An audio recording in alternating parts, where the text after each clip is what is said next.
All right, I hope everybody's having a great day, and we're really excited about today's webinar, which is about how does AI-based credit scoring fare against traditional credit scoring.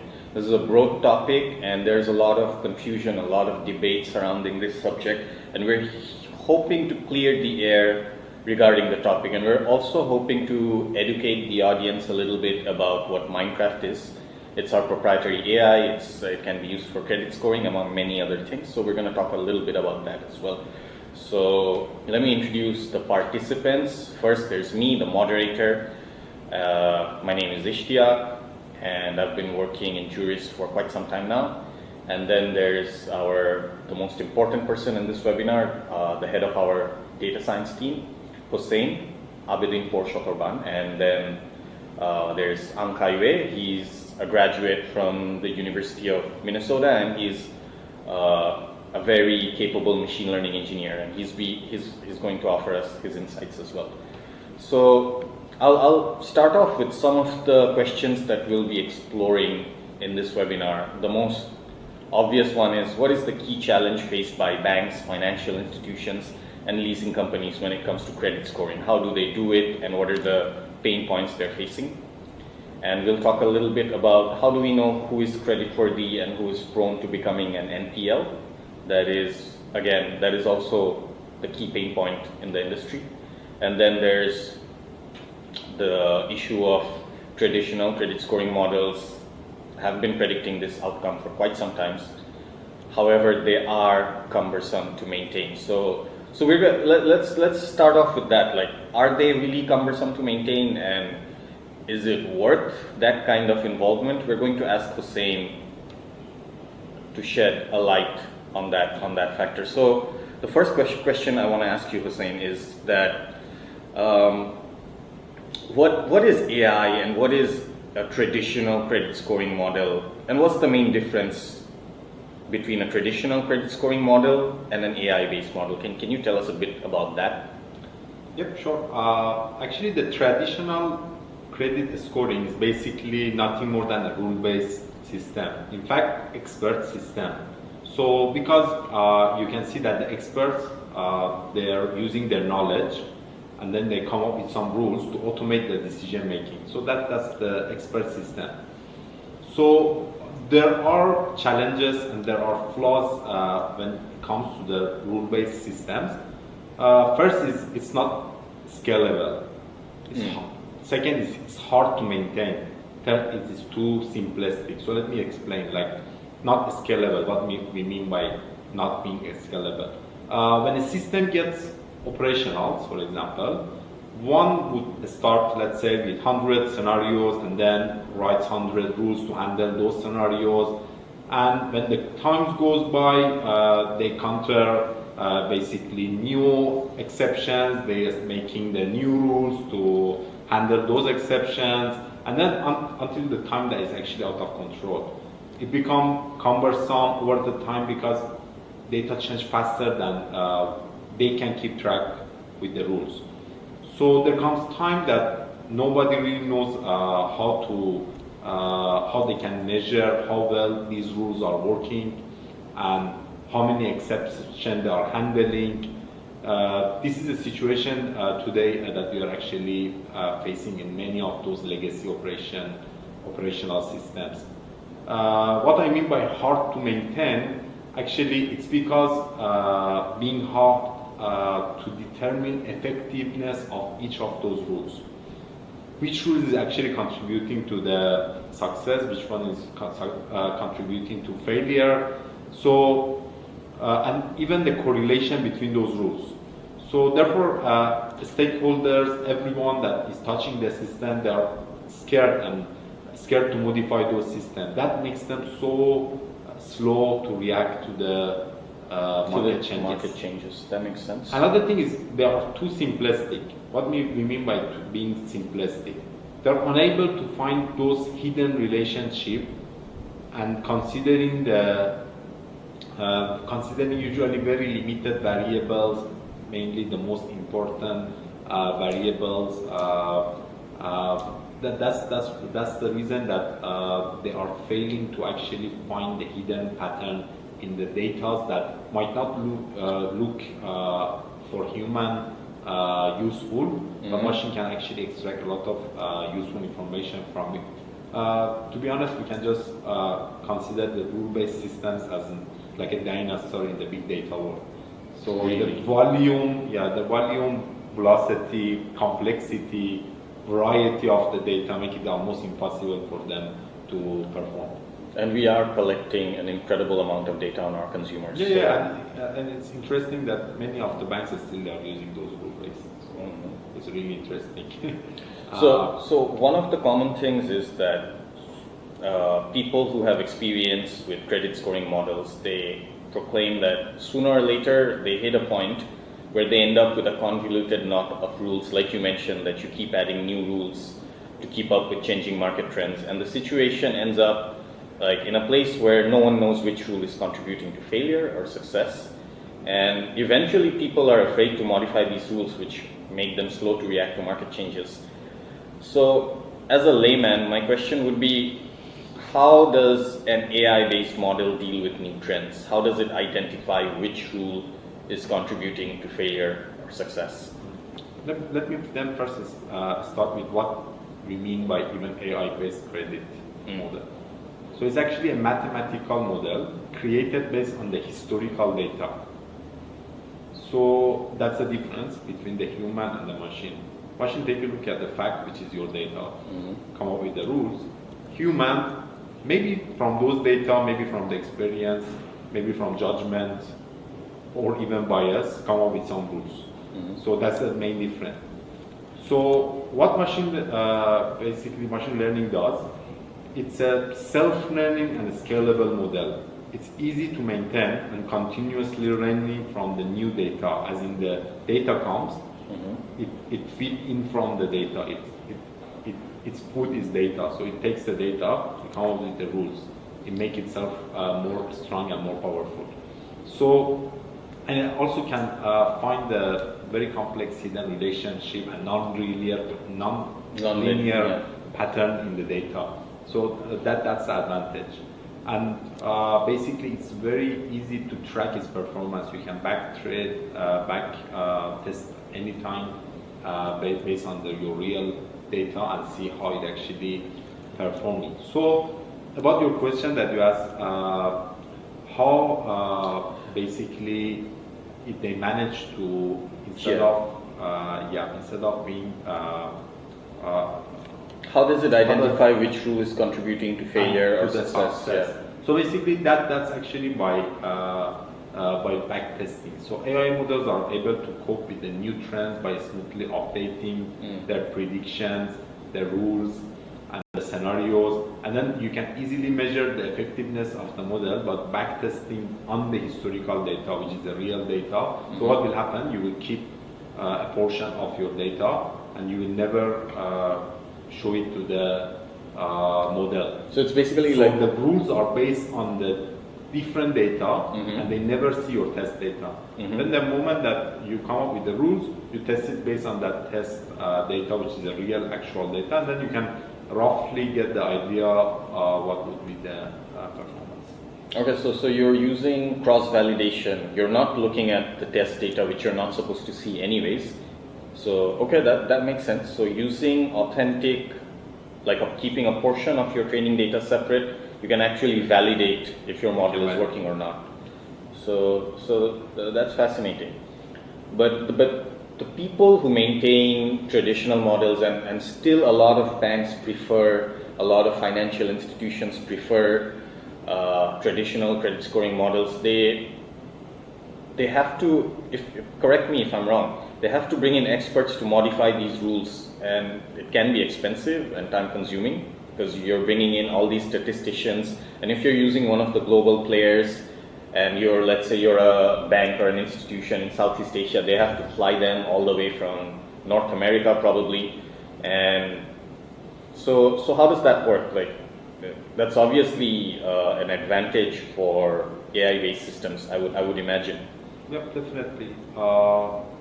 First, finding those experts, whether the expert experience and the judgment and the bias is correct. So that would be that would be the challenge. But mainly it's expensive because it's difficult to measure the effectiveness of the existing rules. So you have a set of rules, but you don't really know each individual rule, how effective they are, how they're collaborating with each other. Stakeholders are usually really scared of modifying those existing rules because they are afraid that there would be a side effect. Because there is no way to properly measure those rule-based systems performance, and adding a new rules can adversely affect the existing rules, and it's very hard to determine the effectiveness. It's not like one rule is isolated. Rules are working together. Adding one rule that by its own looks reasonable might affect other rules and end up getting a very bad result. So these are the main challenges. That makes a lot of sense. Another thing that I wonder a lot, and Kaiwei brings this up quite often in his research, that human experts are bound by past experiences, and so they might be biased and they might not see counterintuitive relationships between various data points. So, but at the same time, isn't experience a good thing? If I'm going to, like, if I'm an experienced statistician in the field of credit scoring, doesn't that add value to what I'm doing rather than taking value away from it? So how does it? Yes, HD. So experience is sometimes not good, like, because as you already mentioned, it's hard for human expert to see relationships that are counterintuitive and goes against the perceptions. So for example, like, you might want to create a credit scoring rules, like, but based on your experience, you might think that like, feature A might be that directly proportional to the credit score, but actually in the real world it's not. Or you might think that feature A has like high impact on the scores, but it actually turned out it's not that as high impact as you think. So by the time you learn and realize that, it's kind of too late already, because you already deployed the rules, which is the inaccurate rules. So, but in contrast, AI scoring model is unbiased. You just throw all the relevant data to it, and it will, based on the data, and find the most useful rules for you. Simple as that. Does that ever happen to you in real life, where you thought that, oh, okay, this feature is not really that important, and then it actually turned out to be a strong predictor? Yeah, sometimes I encounter these kind of things. I'd say that's quite interesting. So we've been using a lot of technological jargon. We have been using the words hidden relationships and non-linear relationships, and sometimes it's kind of hard for a non-tech person to realize, like, what does he mean by linear relationship or non-linear relationship. So maybe Hussein, you can shed a bit of light on that. Sure. Basically, a non-linear relationship, or what we call hidden relationship, it's a type of relationship between two entities in which change in one will not have a direct, or we can say the constant change in the other one. So this might be mean that the relation between these two entities seems not existent, or basically very hard to measure. But it's actually easy for the machine learning to figure out this relationship by doing a very complex mathematical calculation. Let's just give an example to make it easier. Let's say you are working in a company. Per hours that you are working, you get a wage. So if you work 5 hours, you can calculate the wage. So this is a linear relationship. It's very easy and intuitive. Now you are, let's say, want to calculate the purchasing power based on the age of the person. So there might be, age alone definitely is not going to be the only variable. There might be a relation between the age, let's say, the city that you live, or your education, and all of this together will decide what, let's say, your purchasing power will. Many things that variables can affect this.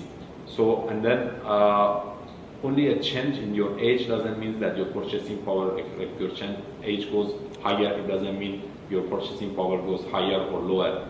But maybe if you are in a certain mid-range of the age and your position, your salary, and many other variables, then you can decide that, okay, your purchasing power most probably depends to this group of the people. So it's very complicated.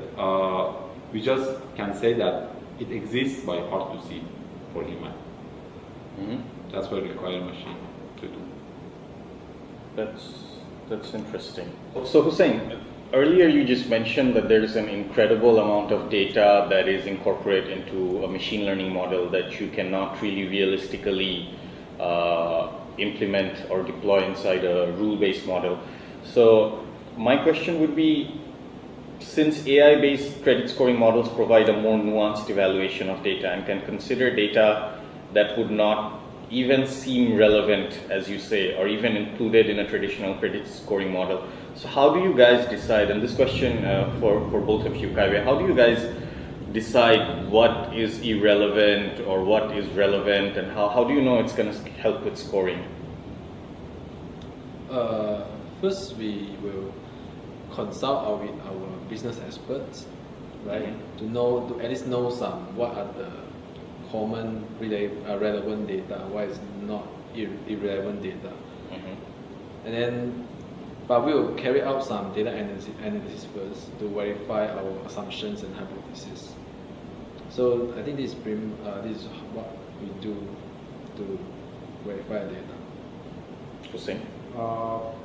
Yeah, basically about the irrelevant data, basically they are not irrelevant, but their relation to the decision that you want to make based on that data is too complex for human to understand. When you cannot understand something has relation to something, you just dismiss it. So we let the machine decide.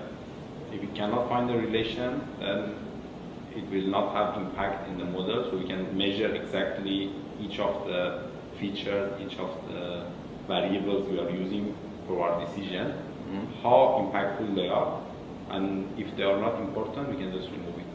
So if the machine cannot find, we cannot find, and definitely is redundant. If we cannot find, the machine can find, then there is something which is just beyond human. So this is one thing that we hear very often, and banks also, because banks are very conventional, very conservative, so they're also, I mean, they're also looking around rules, like if I cannot understand it, how can I implement it? But at the same time, the progressive crowd, the machine learning engineers and the AI startups, they're also claiming that what's the need to understand? As long as it can give you higher accuracy of predictions, you should go for it. But the reason that they can't understand is that the rules are very complex as opposed to traditional credit scoring models. And again, traditional credit scoring models, as we know, they use very simple rules like, okay, his age bracket is this, he's in this industry, he's earning this much, so he's probably, if you give him money, it's safe. And then you explain to the stakeholders that, oh, this is why I decided. But when it comes to highly complex rules, how do they even look like? Like, how do we even interpret them? And since it's not possible to interpret them, can we even trust them? Okay, so you cannot interpret that it's going to be you are asking me, okay, you're calling me an expert. If I take a look at those rules, I wouldn't understand anything of that. Because I know, I do understand how they are created, what is the process that the computer come up with those, but all those maths, I wouldn't understand as well, because it's just going to be a huge mathematical calculation going on. So forget about understanding those, but what we can do, we can see the outcome of it. You imagine it black box, but this black box is more white box than your rule base. Your rule base, yeah, you can go read the rules, but can you tell me each of these rules, how impactful they are, how they are actually working, how they are contributing to the success and the failure? With the AI machine learning models, you can do back tracing, you can do on your own data and verify and measure exact performance of that. So if you cannot trust your own data, based on your own data, you validate in your own data, I don't know how you can trust just some rules that you think you understand, which you don't know even whether those rules that it's judged by human is it right or wrong, because it's just can be biased. It's some people that, people are making mistakes all the time. 90% of the time we are wrong. So most probably your rules are going to be the no exception. Yeah, that makes a lot. So at the end of the day, let the results speak for themselves rather than trying to interpret a very complex decision. That makes sense to me. So let's say with AI-based scoring, I'm unearthing new markets that applying new rules that are too complex for human comprehension. There's a strong possibility I might become an expert in my new market segment and explore new territories. So this is the thing about, even though it's black box, it's helping me identify people that I would previously have ignored, that I previously would not have considered. But these people are good borrowers. If I loan them money, they're going to pay back. Like I have already tested my the strength, the validity of my predictions. So if I have a strong confidence level on that prediction, then I'm basically missing out on money, missing out on business. That's what I understand. So the question really is that, would you rather have a model that improves over time or a model that deteriorates over time? So this is the key weakness of an AI machine learning based system, prediction system, is that it's often black box, especially the ones that get you higher accuracy. So, but at the same time, the strengths that we overlook and do not talk about quite often is that it actually improves over time. The more data it absorbs, the better it gets. As opposed to a rule-based model developed by mathematicians, if you introduce new variables, it might get, or new trends that it did not anticipate or did not foresee happening, then it gets confused, and then you have to bring in experts. You don't have to bring them up to speed. So again, we discussed the implications of that. That could be very costly, especially if your experts are flying in from abroad. And again, we already covered it. When human experts are gone, the market evolves, a new trend emerges, the model deteriorates again. So it's not really scalable, it's not really feasible in the long run, flying people back and forth, and new trends that emerges. And new trends in the current fintech landscape, it's always emerging. It's like a couple of years ago, we didn't have e-wallet system. Now we have so many e-wallet systems that we don't even know like which one to choose from. Society may or may not go cashless. So there's way too many factors operating in the system, in the ecosystem. And if we're not adaptive to change, there's a strong possibility we might lose out. So again, the key selling point for Minecraft is a mod. It provides you with the tools that lets you create a model that will not deteriorate over time, but it changes. It evolves as the market changes. As trends shift, Minecraft models, they shift with you. And the best part is you don't have to fly our guys in and out every time. You don't have to try out something new every time there's a new trend and then hope against hope with your fingers crossed, like, is it gonna work? Is it really gonna help? Or it could even go backwards. It might, do more harm than good.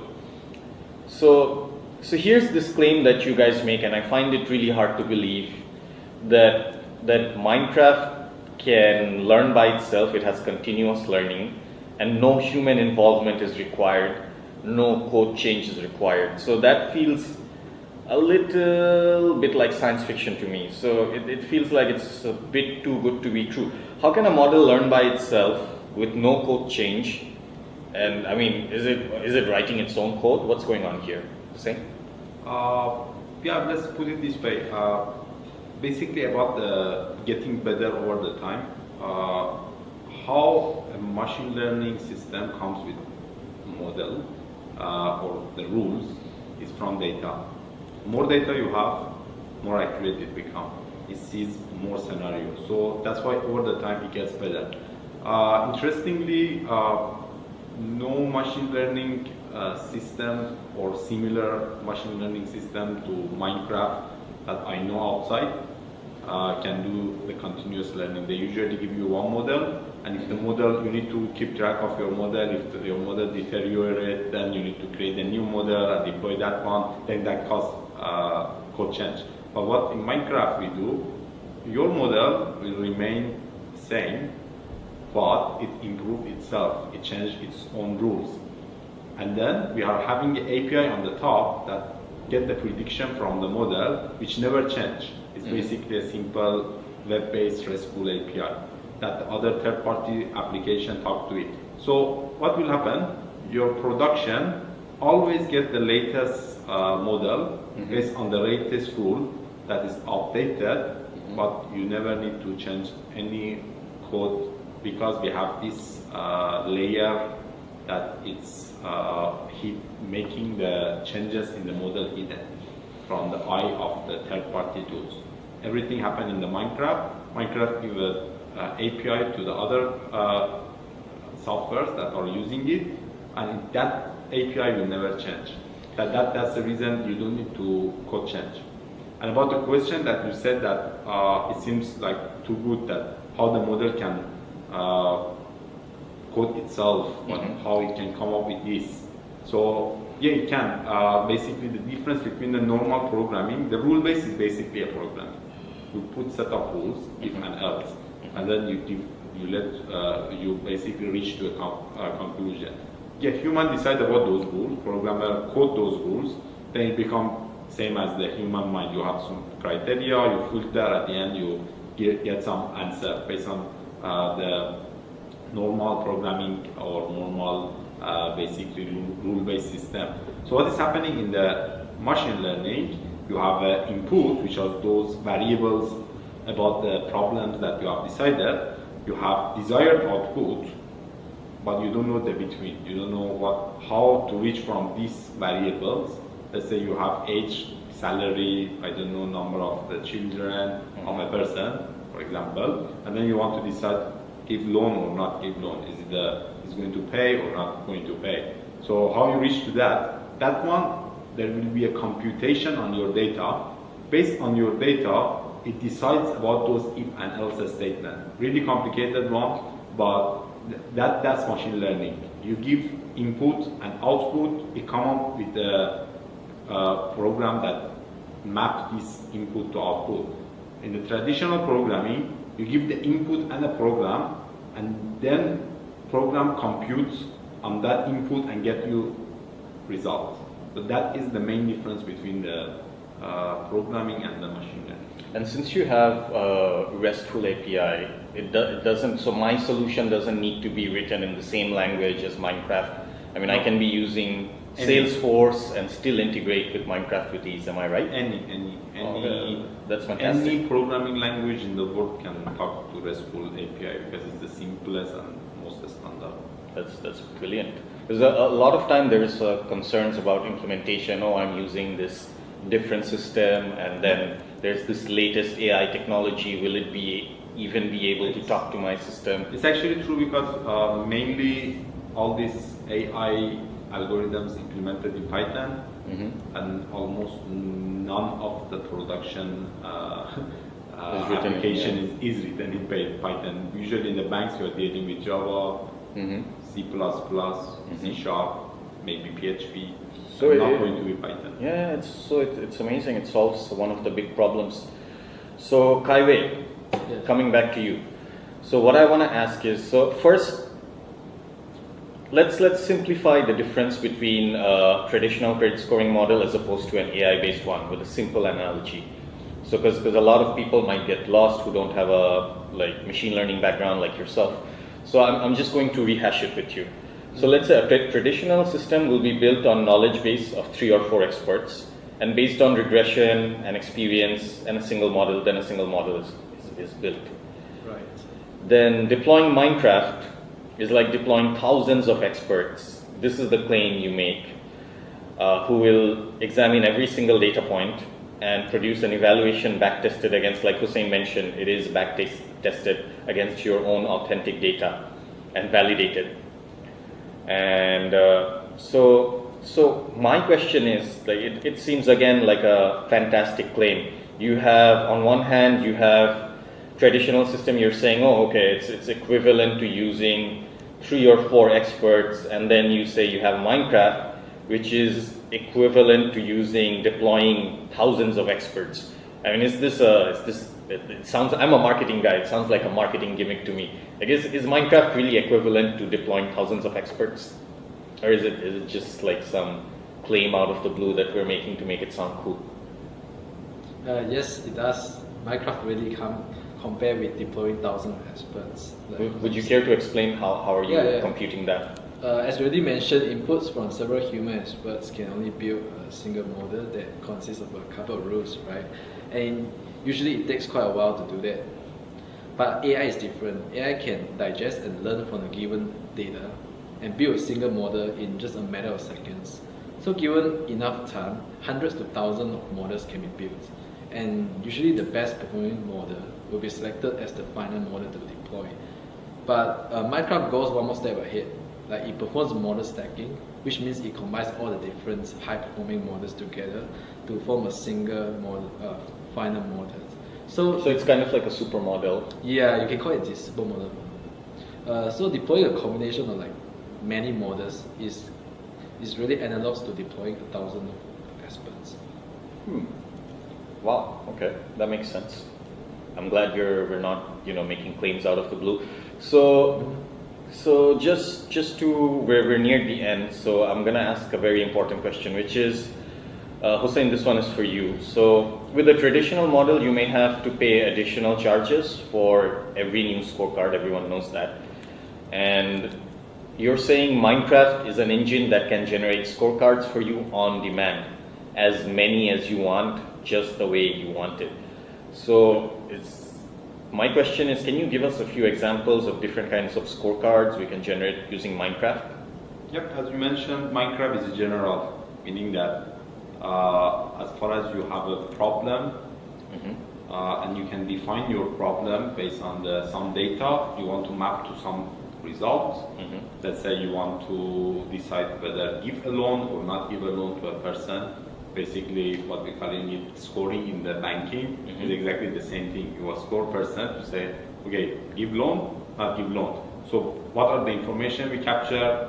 Maybe credit bureau information of the person, personal information, and all those information that we can capture to decide about that. So you can come up with any problem, as long as you have sufficient data for it, and even you can test whether you have sufficient data or no, because you can create a model and see whether it performs to your expectation or no. So as we mentioned, Minecraft is a general tool, can be used for any problem, but the problems that we have implemented in the banking and it proves to be worthy and fruitful is scoring, it's early warning, and self-curing.